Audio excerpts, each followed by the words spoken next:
Let's talk bikini lightening. This is a topic I actually get asked to cover a fair amount. Hyperpigmentation of the groin, the bikini area, is not uncommon, especially if you have a deeper skin tone, though any skin type can develop it. The nature of the skin in this area makes it a lot more vulnerable to developing dark discoloration. The skin is delicate. It's under occlusion. There's a lot of friction going on as you, well, simply walk. Moisture can get trapped there. All of these factors come together to compromise barrier integrity, enhancing penetration of irritants that can aggravate the skin and lead to dark discoloration, as well as predisposing it to different types of skin infections. Not to mention, your hair removal practices can end up leading to a lot of irritation, ingrown hairs, all of which can heal with dark discoloration. That's known as post-inflammatory hyperpigmentation. When it comes to lightening the bikini area, you really have to think about potential root underlying causes and addressing those first and foremost. For example, if you're coming in contact with something down there that you're allergic to or that is irritating to the skin, you have to stop using it. Otherwise, the skin is going to continue to be irritated, inflamed, and heal with a dark discoloration. You might have a type of eczema there. Commonly, people can develop seborrheic dermatitis, a type of eczema in the groin area. Now, for people with a deeper skin tone, this type of eczema sometimes takes away the color, leading to actually the opposite problem, post-inflammatory hypopigmentation. But it can lead to dark discoloration. It's an inflammatory process related to that little yeast malassezia that lives on everyone's skin. Tight clothing can create even more friction in this area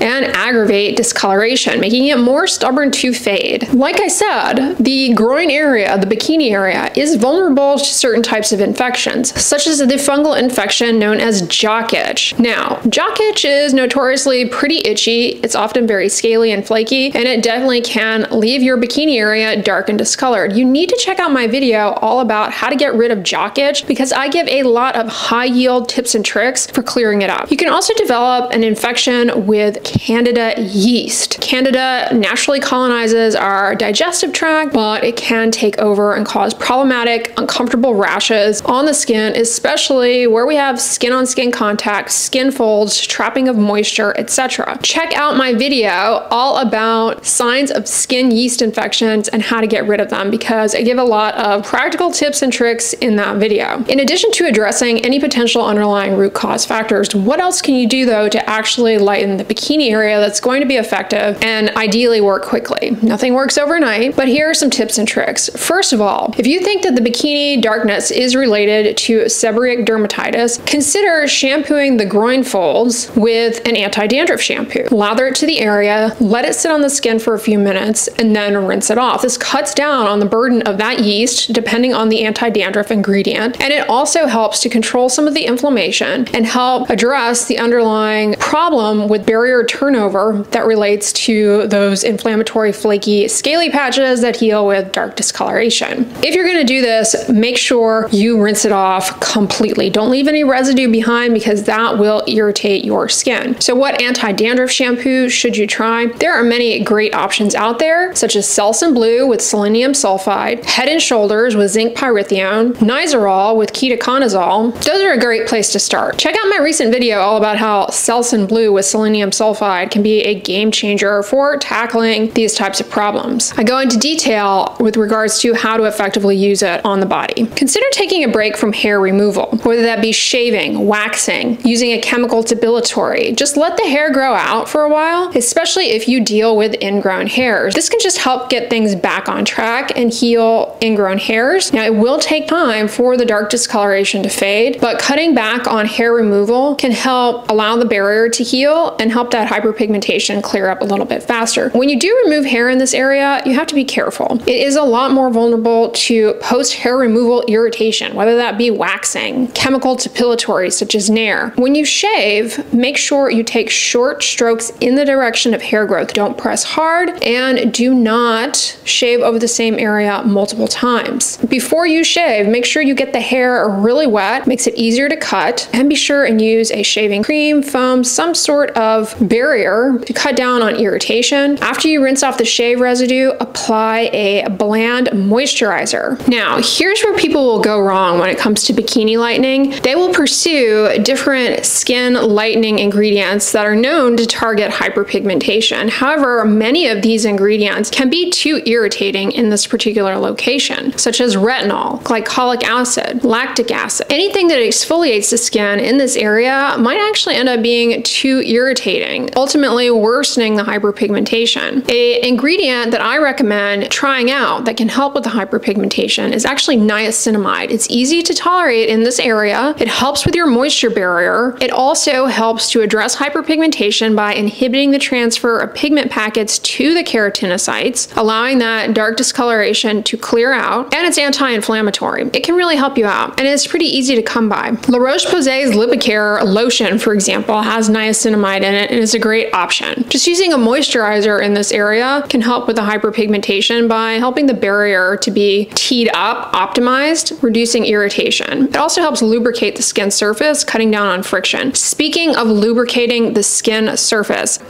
this product right here, the Monistat Shaving Relief Powder Gel,